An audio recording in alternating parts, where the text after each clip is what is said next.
Welcome to the CCFR Radio Podcast, your source for news, updates, and stories from the CCFR.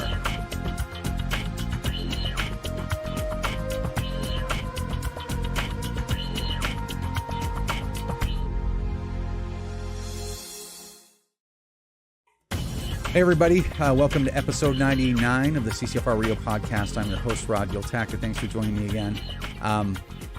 I don't know, you're probably surprised to see me. You're probably surprised at the way I look. Got no beard, first time in 20 years that I haven't had a beard. It started to fall out. Most of it fell out in the last week or so because of the radiation treatments that I'm getting, and lost a little bit of hair back here too. It's no big deal. It'll grow back in a few months.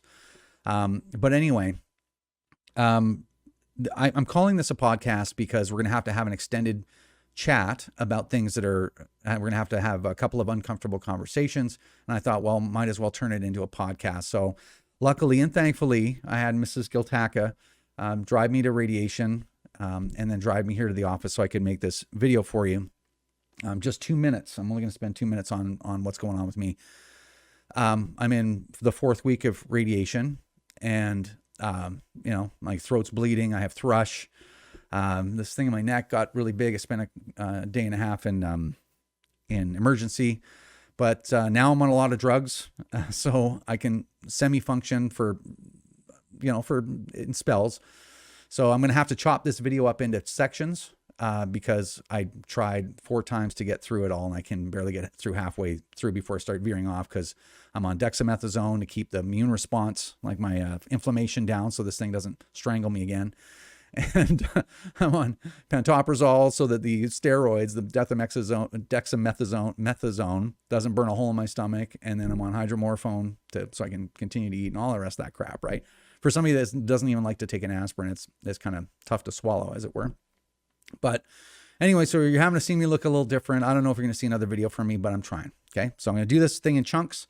And what we have to talk about today is really important. We got to have an uncomfortable conversation about Erin O'Toole's changing direction on the firearm file. And we're going to have to talk about the Conservative Party of Canada versus the People's Party and the kind of rift that's happened in our community and in a lot of communities with this, between these two groups. Okay.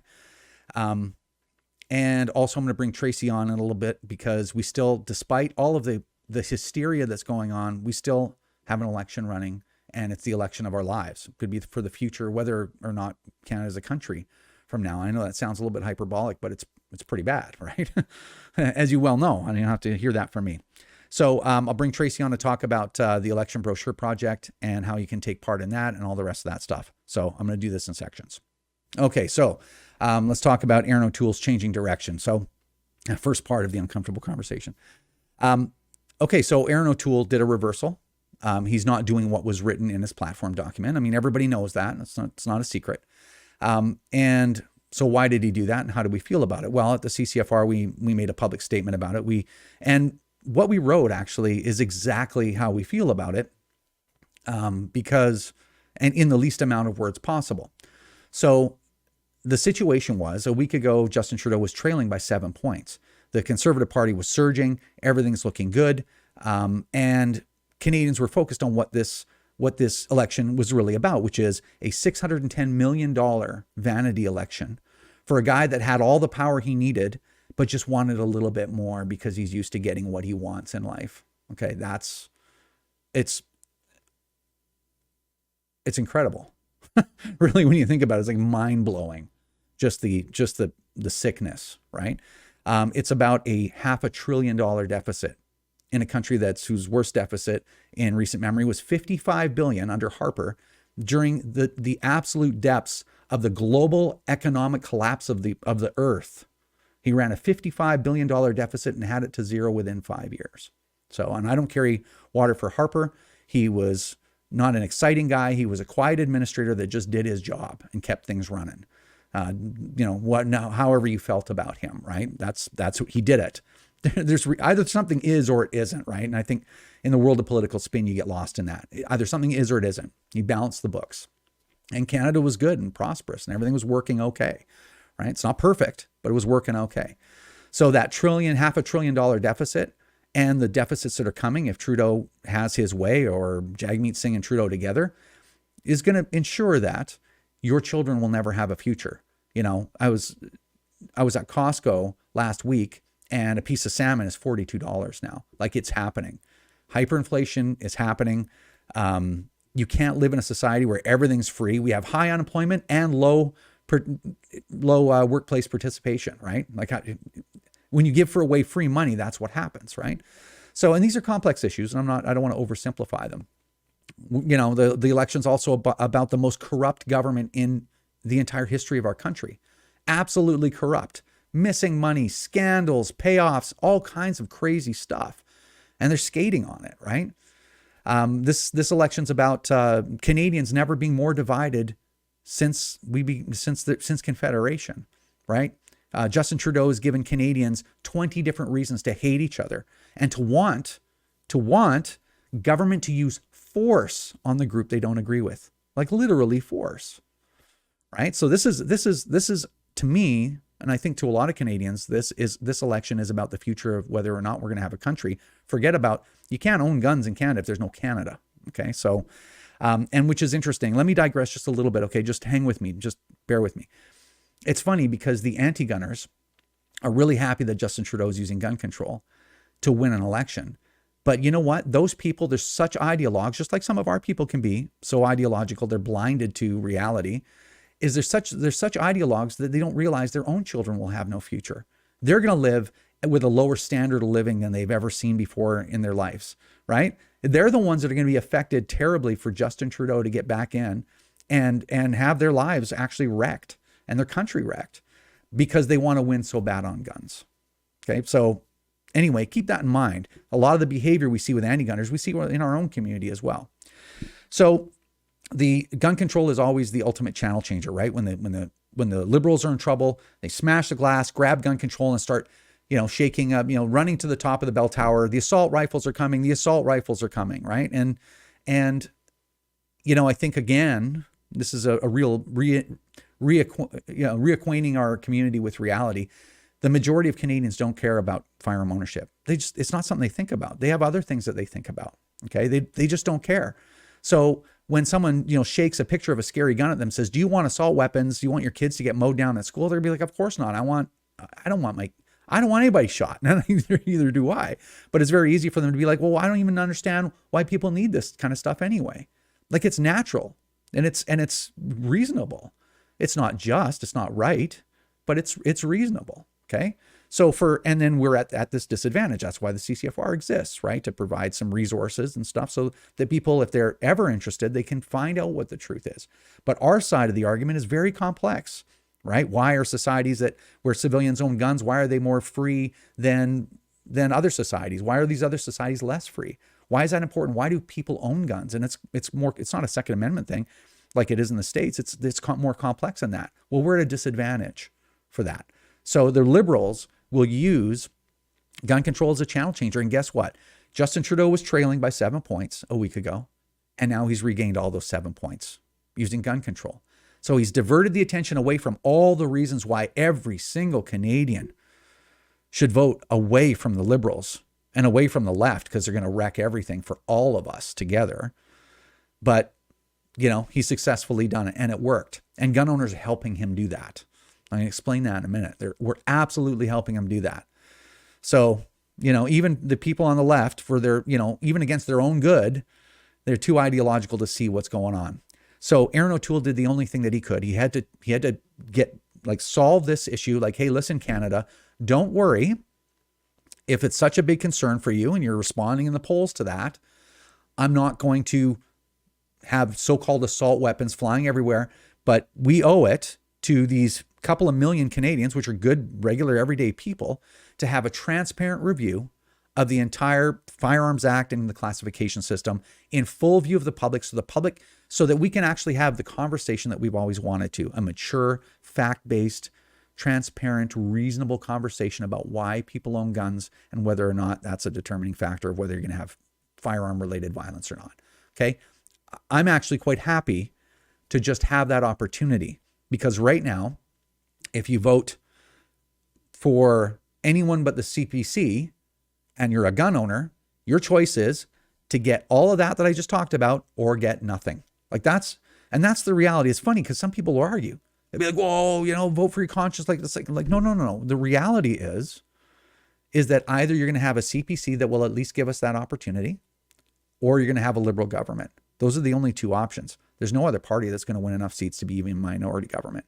That's the fact. So O'Toole did the only thing that he could do, which is to say, don't worry, Canadians, we're going to have a close look at it and you're going to be at the table. So get the channel changed off of gun control, because that's not what this election is about. It's a $610 million vanity election from a petulant child that had all the power in the world, all the power in Canada, but wanted a little bit more. That's all it was about. And, and his corruption and all the rest of that stuff. So we have to make sure that the gun issue is done. And look at the Liberals. Look at what they're doing. Every single Liberal MP is out on gun control.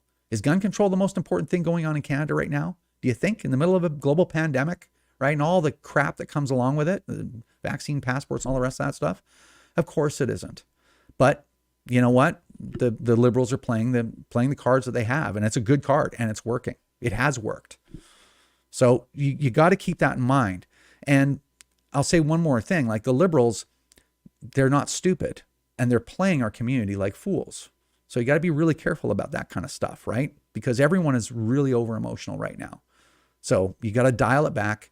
You got to stay calm. You got to think about what you're doing. You got to keep your eye on the prize. You got to keep your eyes on the goal. And really, to be honest with you, I'm a Canadian first, and I'm a gun owner second.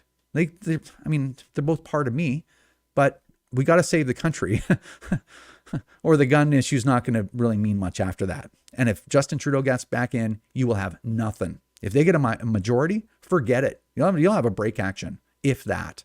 I'm not even joking you. Like, I'm not kidding. They'll go all the way. So, and you'll never get them back, because once all the guns are gone, you'll never get them back, no matter who's in power. So keep that in mind. Okay, second part of our uncomfortable conversation is we got to talk about the PPC. So what you're going to get from me right now is brutal honesty. Brutal honesty. And it's not going to work for everybody. So it's going to make some people mad. Some people are going to be like, finally, somebody just said it. It's going to be pretty revealing. And if you want to get mad, then you can feel free to get mad at me, and you can go in the comments. As long as you're civil, and as long as you're honest with yourself and honest with other people, yeah, write whatever you want in there. Have that conversation. I think it's important. But that's sort of the prerequisite, right? Because when I'm going to talk about the PPC, I'm going to talk about the decoupling of in politics. As soon as you move into politics, you can hold on to reality for a little while, and then you just get decoupled, very quickly, because as I probably have said before, politics has nothing to do with reality or the truth or right or wrong or justice. It's about manipulation. So anyways, when Max Bernier ran for the leader of the Conservative Party, I voted for him. He was my number one. Okay. And I know a lot of people very close to me. You can imagine who they are. We all voted for Max as our number one. Andrew Scheer was 2 or 3 in there. He was up there. But I wanted Max to win, because I identify with Max's priorities very closely, not 100%, but very closely. I want the government out of my life. The government doesn't need to dictate my values. The government doesn't need to discipline me and control me and take my money by force and control what I do, and I control what I say. The government should be keeping the roads open, making sure I don't go bankrupt if I have a heart attack, and defend the country from foreign invaders. Other than that, very little else do I need the government in my life at all. Okay. So I identified with his message, and the message also was about honesty. Like, hey, we'll have a close look at these things. And, if the data says that this is what we should do it. No more playing politics. So I identified a lot with it. Max didn't win. And there was some, it's my understanding there's some monkey business within the party, because parties are ugly things inside, and every party's very similar that way. Even the PPC has gotten very ugly inside, right? Much less the Conservative Party, and the Liberal Party too. I mean, people trying to kill themselves in offices because of sexual harassment and scandals and money missing and all corruption. And like, it's horrible, right? Just, you can't even, I would need a separate video just to talk about all that stuff. But that mechanism, no matter what it was, whether it was right or wrong, Max lost.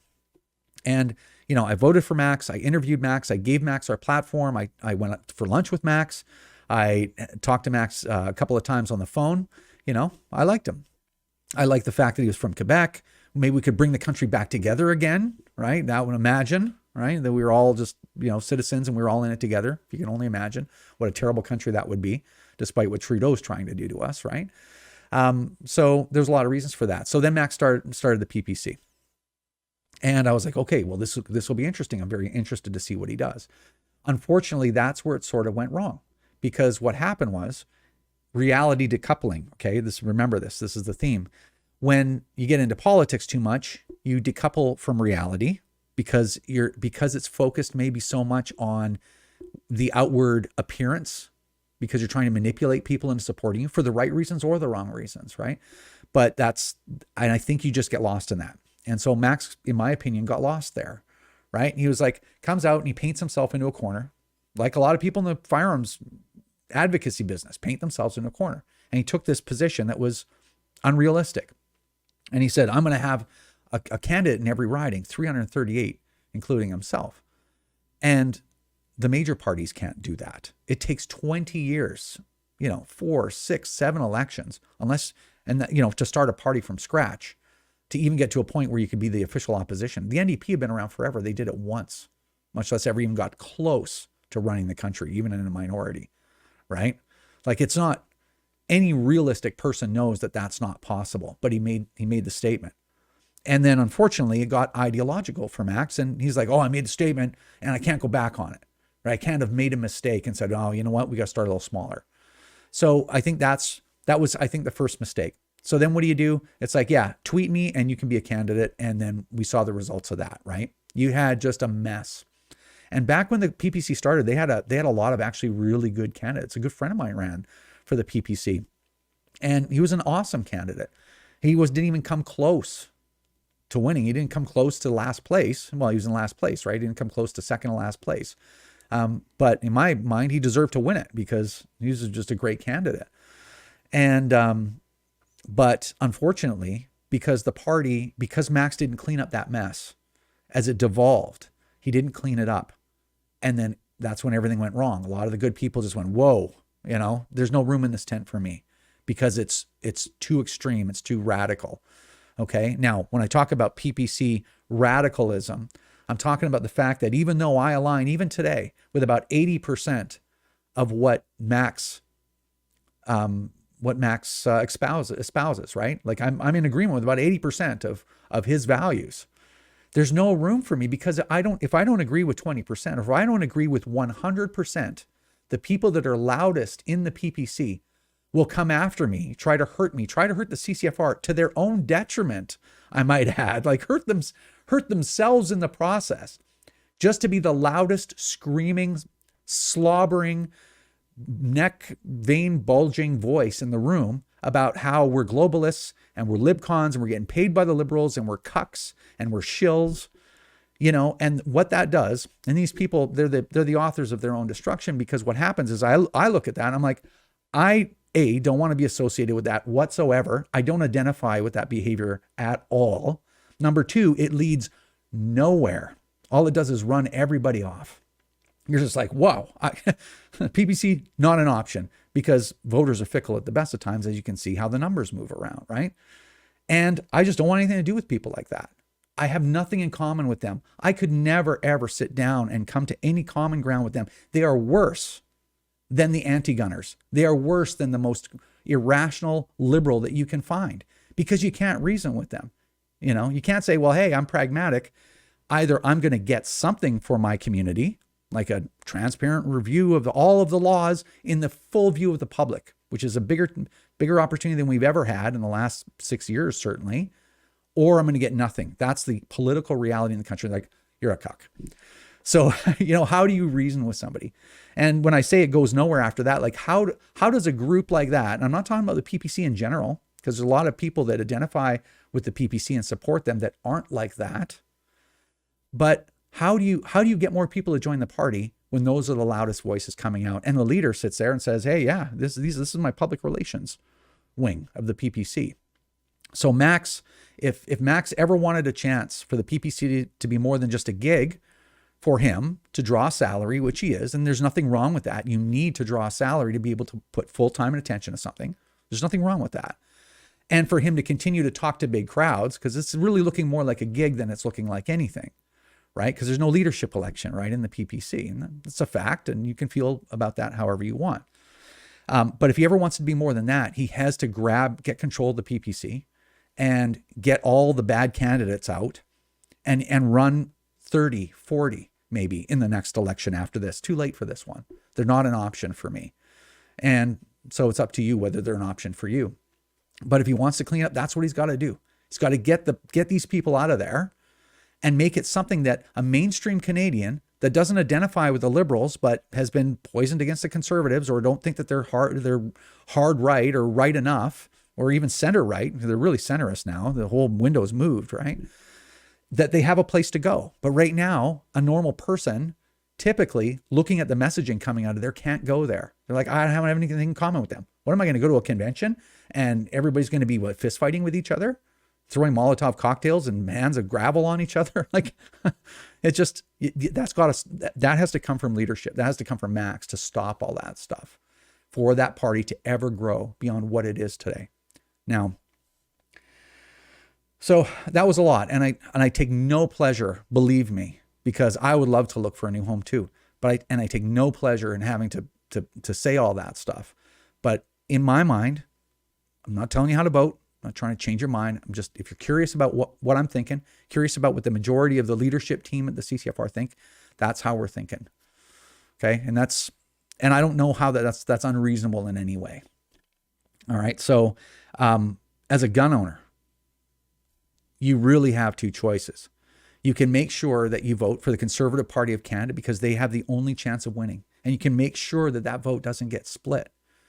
Or you can have Justin Trudeau having a minority government or a majority government. If he gets even if he gets a minority, there'll be more OICs coming. He will take everything you have. He will do anything to throw red meat to the people that will allow him to use government force against people that they don't identify with. That's really what's at stake. The Conservatives, are they perfect? Absolutely not. Could they have gone a little more hardcore on a lot of things? Absolutely. Could they have stood firm on things more? Absolutely. But as I explained when I talked about O'Toole, he can't continue for the next 12 days to have a debate on gun control. It's too complex for the average voter. They don't get it, and he's at a disadvantage that way. So, again, I wish the best for the PPC. If Max can clean the party up, that'd be great.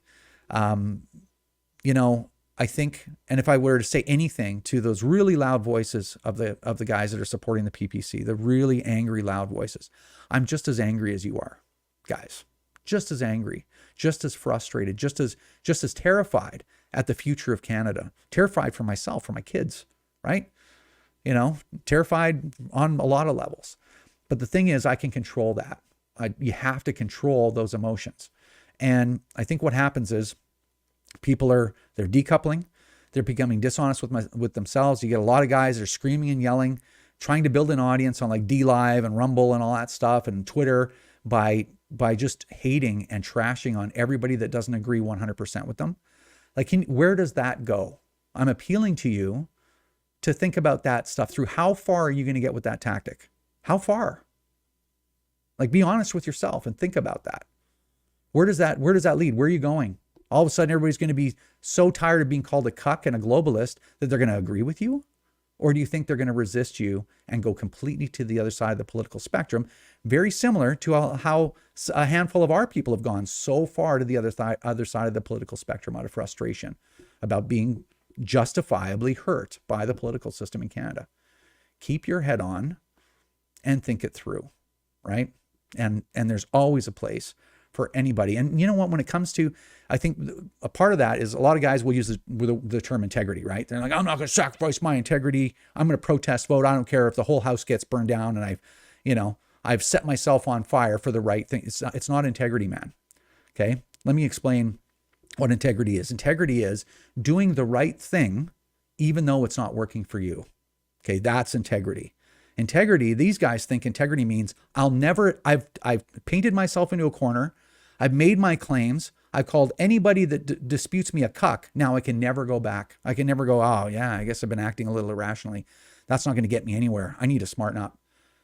Integrity isn't never admitting that you're wrong, right? Integrity isn't I'm gonna host a thing on Twitter and then just call everybody the worst names that doesn't agree with me that as I can, so that I can get, people that respond to that kind of stuff. I can grow my audience. That's not integrity. That's getting us in a worse place than we are right now. So I would appeal to you, if you've been doing that, or that's kind of in your mind, or maybe you made some remarks against people that agree 90%. And we do this in the gun community, by the way, a lot, right? Small group of people, absolute ideologues that, if you don't agree 100%, you're absolute trash. You're getting a paycheck from the Liberal Party of Canada, right?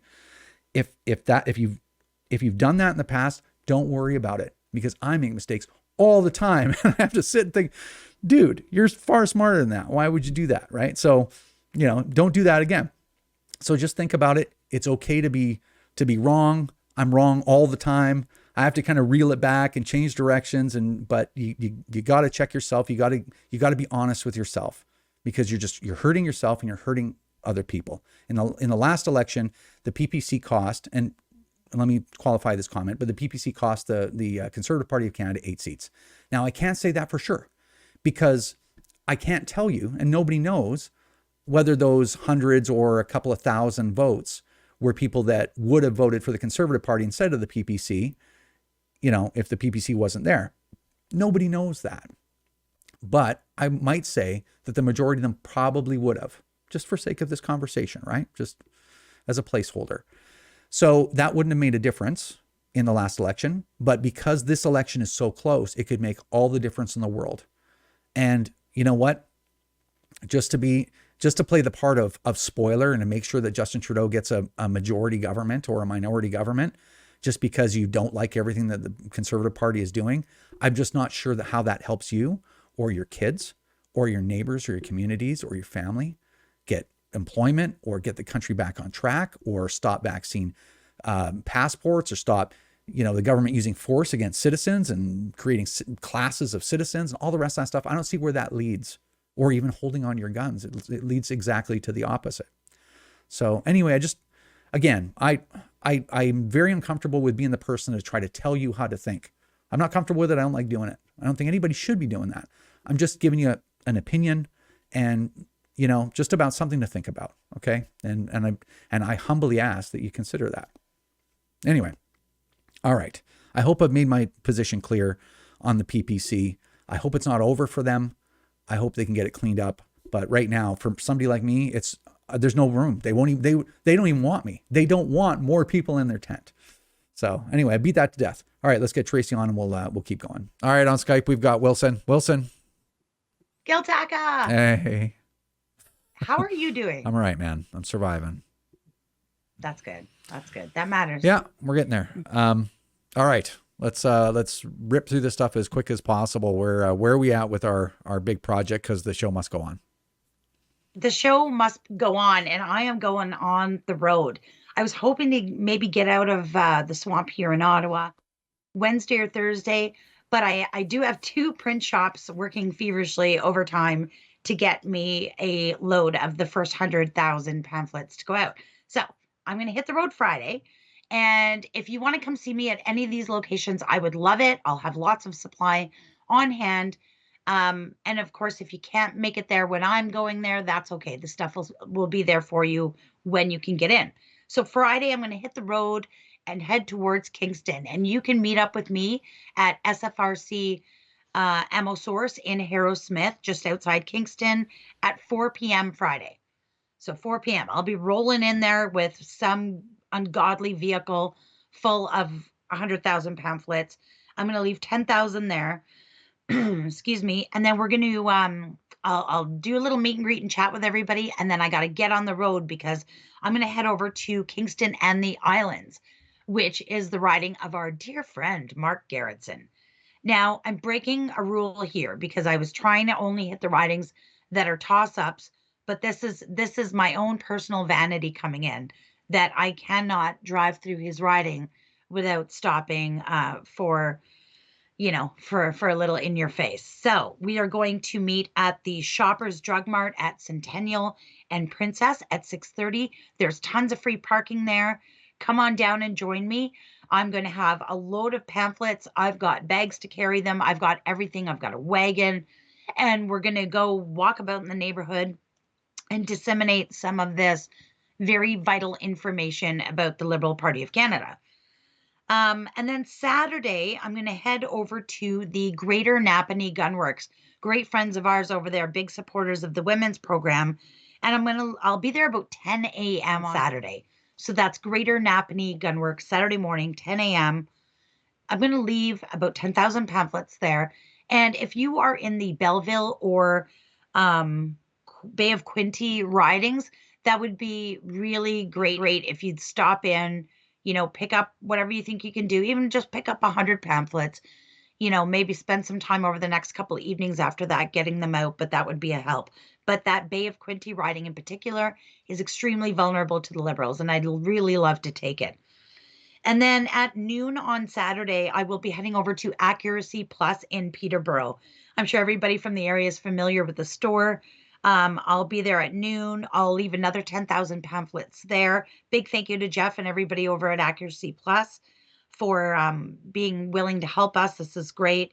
And then at 1 o'clock in Peterborough, which of course Peterborough Kawartha is the riding of Miriam Monsef. I'm sure you can assume why I would like to hit that riding as well. She is tanking in the polls right now, so I'm not really sure that the Conservative candidate needs our help, but I feel a debt to our veterans to go and do that. So I will be at Del Prairie Park on George Street in Peterborough, Ontario at 1 o'clock on Saturday. So come out and join me, wear some comfortable shoes.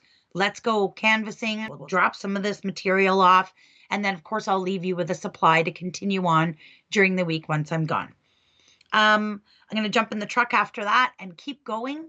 6 o'clock on Saturday. So we're getting into the evening here. I will arrive in Ajax at FOC, Firearms Outlet Canada. Big shout out to Fred for being willing to do this. I'm going to leave 10,000 pamphlets there, have a little chat with everybody, and then head on over at 7:30 to Target Sports and leave another stack of supply there as well. So that brings us to the end of Saturday. Sunday, I will be in the Scarborough Southwest riding, which belongs to the Public Safety Minister, Bill Blair, who has been absolutely awful for years, but in particular this past week. And so we're going to go pay him a visit. The location is to be determined. I'm still working with my contact in the area to find a suitable location that we can kind of meet and park and gather and then get out into the streets and get to work. 2 p.m., I'll head over to Select Shooting Supplies in Cambridge, Ontario. Big thanks to Dean Carr and the whole crew over there. They've been really supportive.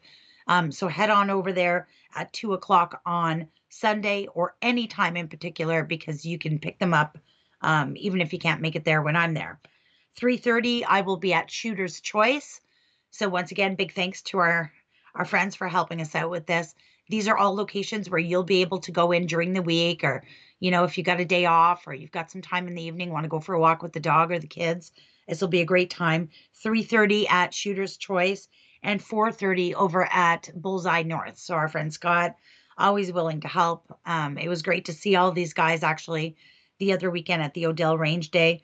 So what I'm going to do is I'm going to compile, excuse me, I've been talking all day. I'm going to compile this all into a web link, and it's going to be called the CCFR election tour. You will find it on the website. I will share that link all over social media, and I will update it as I go, because like I said, I've got to figure out some of these locations. And of course, I'll also be up there Monday and then all the following weeks. So this will continue to grow as we go, but I'm sure you can imagine I'm from Ontario, like from Ottawa. I don't know where I'm going in these neighborhoods, right? So I'm connecting with great supporters in all little corners of the GTA to help me figure out where to go and where to drop pamphlets. So watch for that link. I will share it everywhere. It will live on the website, and it will be updated in real time as I add locations and dates and canvassing appointments. You guys can come and hang out with me and give me a hand, because I'm one guy and I can't do it alone. So, yeah, and we'll have the link to that page here in the description box of the video, whether it's on Facebook or YouTube. So you can just click on it. Yeah. Yeah, exactly. And once again, just a huge thank you to all the gun shops that are willing to accept a big load of these pamphlets. It really helps because I can't possibly get around to hand them out to individuals, and I don't have time or money to mail them. So I'm going to deliver them to a central location. Gun owners can go at their leisure and their convenience to pick them up. If they get depleted, don't worry, I'll be back to drop more off. So Yeah, we're doing about 150,000 of these things, maybe 200,000. 200,000 in Ontario alone, and I am shipping 30,000 out to British Columbia. Oh, I'm yeah, well, I I'm haven't been doing working. that stuff, so you've been doing it. So Yeah, that's so I'm awesome. going to send 30,000 to British Columbia. There was some really interesting ridings. Coquitlam, Port Coquitlam is just teeter-tottering. Yeah. Nanaimo, Ladysmith, Delta, there's a couple of them out there. So I've got some field officers out there, and there's a gun shop out there that's happy to help me unload some stuff there. So I Yep. will update all that as well, because of course I won't be able to come out. There's no chance I'll have time to do that. And then I'm going to send 30,000 out to the East Coast as well. We've got Central Nova, Egmont, Fredericton, and St. John Rothsay that are all really vulnerable ridings for the Liberals. So I'm working with field officers and friends and gun stores out there to figure out where to send the stuff because of course I can't go with it. But yeah, all of that will be in the CCFR election tour link. So Right. stay And you tuned can for more. find help if you're in those areas and you want to help. You can find help at the gun club.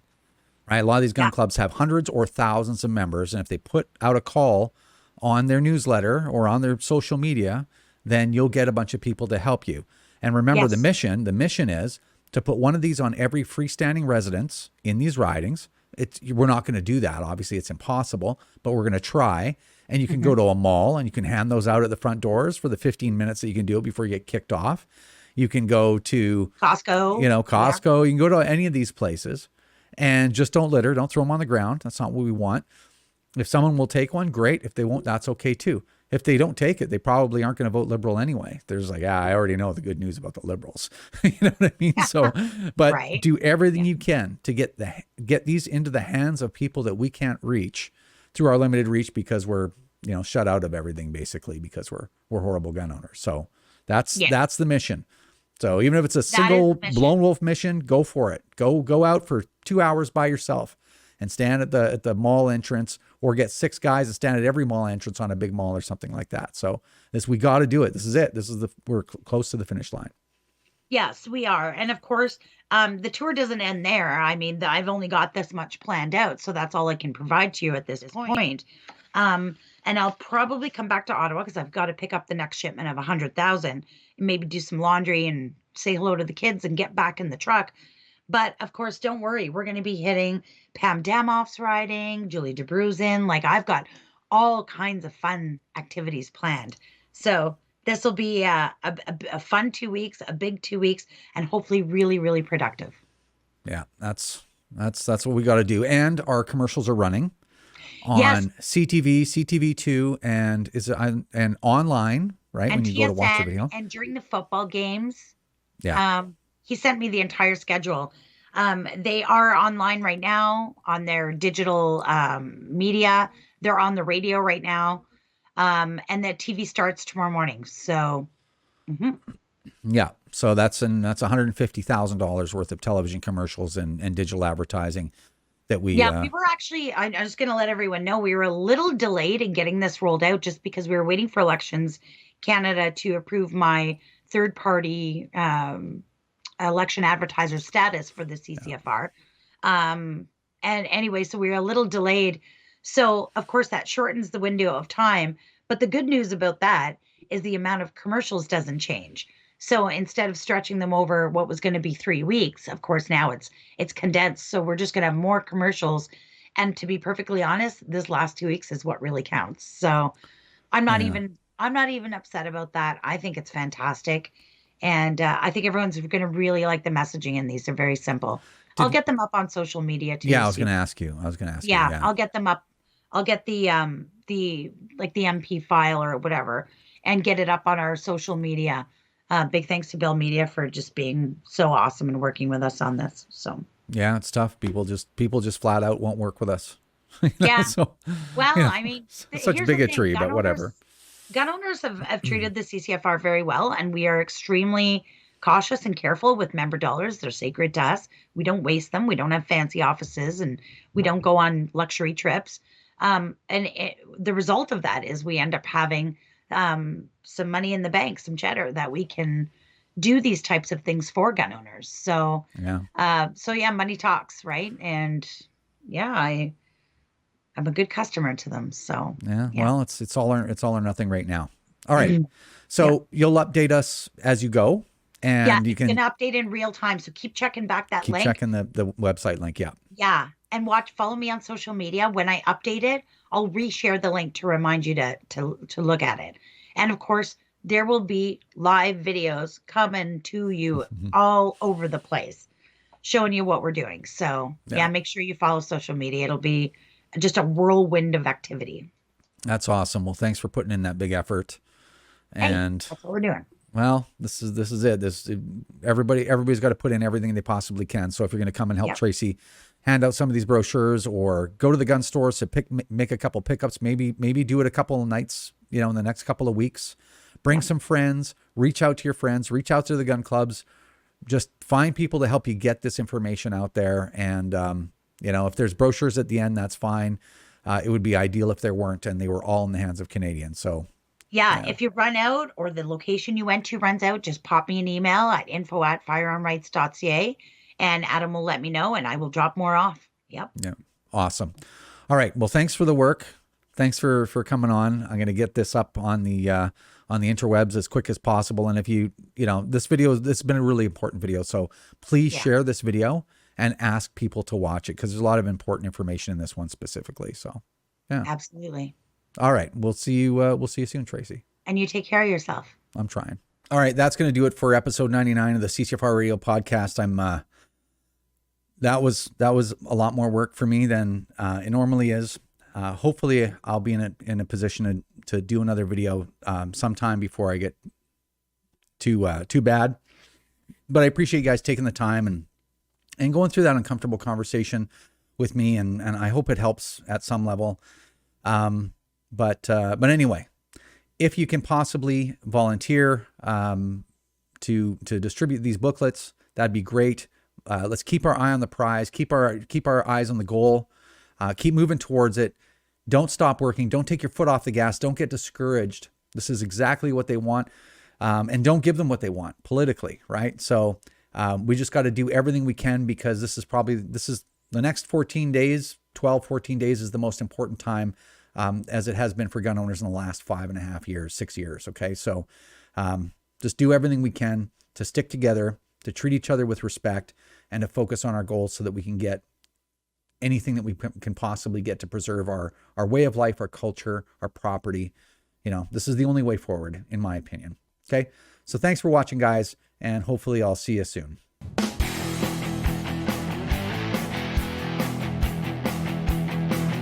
This is another episode of the CCFR Radio Podcast. Remember, if you don't stand up for your own ability to own and use firearms, who will? Join the CCFR or donate right now at www.firearmrights.ca.